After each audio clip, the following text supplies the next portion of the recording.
And on that night, with just 3 words, he gave me the greatest gift a father could ever receive.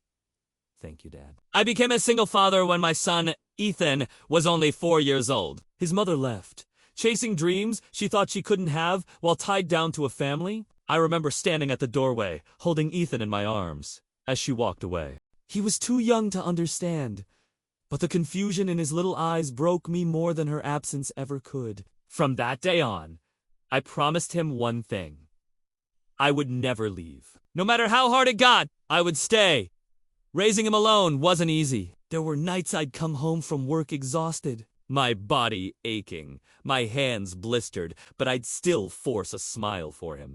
I worked 2 jobs just to keep a roof over our heads and food on the table. I remember skipping meals so he could eat, wearing old shoes so I could buy him a pair that made him smile. And yet, despite all that, I often wondered if I was failing him. As he grew older, the gap between us seemed to widen. Ethan became a teenager, and like most teenagers, he wanted freedom. He wanted to fit in with his friends, and sometimes he wanted nothing to do with me. He'd slam doors, roll his eyes, and accuse me of being too strict. There were arguments about curfews, about school, about responsibilities, and in those moments, I would lie awake at night, staring at the ceiling, questioning if I was enough.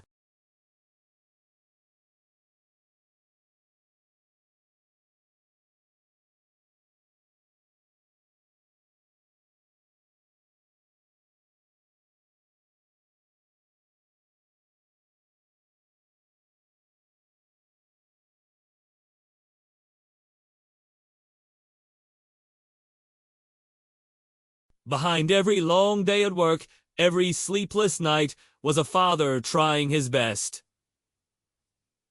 Then came the night that changed it all. It was late, close to midnight. I had just gotten home from a late shift, my shirt stained with sweat and grease. I was exhausted and ready to collapse, but I noticed Ethan was still awake. He was sitting at the kitchen table, books spread out in front of him, studying for a big exam. His eyes were heavy, and his hair was a mess. "Still up, buddy?" I asked gently, dropping my bag by the door. "Yeah," he sighed, rubbing his forehead. "Big test tomorrow." I walked over, placing a hand on his shoulder. "You've got this!" "I know you do."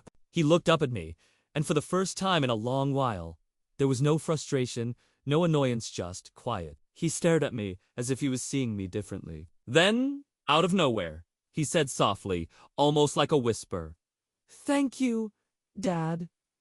I froze. I didn't ask what he meant. I didn't need to. In those 3 words, I heard everything he couldn't put into sentences. Thank you for staying. Thank you for working so hard.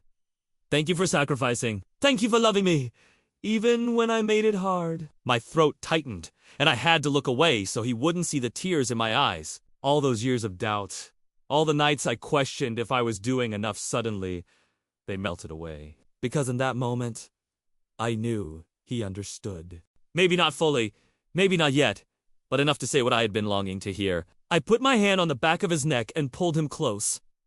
"You don't ever have to thank me, son. Being your dad is the best thing that ever happened to me." He smiled, really smiled, and for the first time in years, I saw the little boy I used to tuck into bed at night. The boy who used to cling to my hand, who trusted me with his whole heart. And now, that boy was becoming a young man who finally saw me not just as his father, but as someone who had given him everything I could. That night, I lay in bed, replaying his words over and over.